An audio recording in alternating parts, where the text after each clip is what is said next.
জীবনে দুঃখ থাকবে, কষ্ট থাকবে, সমস্যাও থাকবে, আবার এই জীবনে আনন্দও থাকবে, সুখ থাকবে। আপনি যদি বেশি দুঃখ কষ্টকে গুরুত্ব দেন বা বেশি এসব নিয়ে ভাবেন, তাহলে আপনি কোনোদিনও সুখী হতে পারবেন না।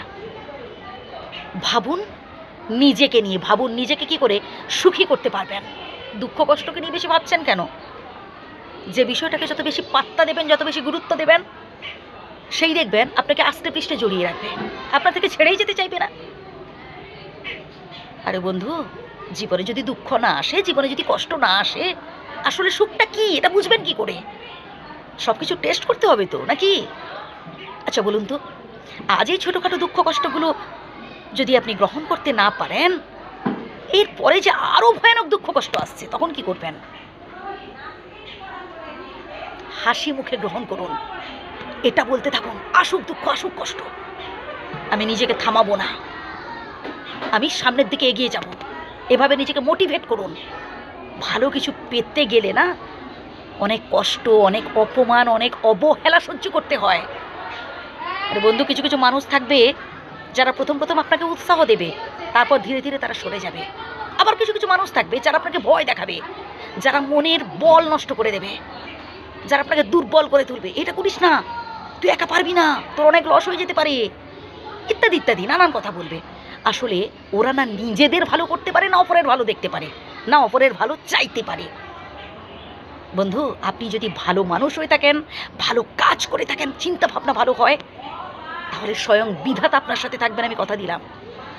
কারণ বিধাতা সবসময় ভালো মানুষদের পাশেই থাকেন। আত্মীয় স্বজন, বন্ধু বান্ধব, প্রতিবেশী কেউ না থাক, বিধাতা তো আছেন। আর সত্যের জয় সর্বত্রই, আজ নয় কাল আপনার জয় হবেই হবে। নিজের মধ্যে স্মার্টনেস আনুন, মনোবল বাড়ান, স্ট্রং হতে হবে বন্ধু, স্ট্রং হতে হবে। আপনার মধ্যে একটা উদ্যম থাকা চাই, আমি পারবো, আমার দ্বারাই সম্ভব হবে, আমি ভালো কিছু করে দেখাবো। আরে বন্ধু, এই 10-20 জন মানুষ আপনার নিন্দা করছে, আপনার সমালোচনা করছে, এই ভেবে আপনি ভয় পাচ্ছেন। আর হাজার হাজার মানুষ আপনার জন্য অপেক্ষা করছে, আপনার উপর অনেক আশা, আপনি ভালো কিছু করবেন তাদের জন্য, তাদের মুখে এক মুঠো অন্ন তুলে দেবেন। ভাবুন না তাদের কথা, কত মানুষ আপনার জন্য ওয়েট করছে। ভাবুন দেশের কথা, ভাবুন সমাজের কথা, ভাবুন হাজার হাজার মানুষের কথা।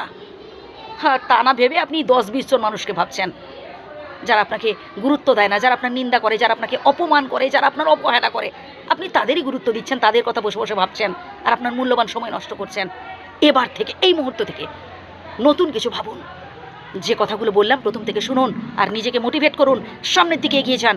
জয় হোক আপনার, ভালো থাকবেন।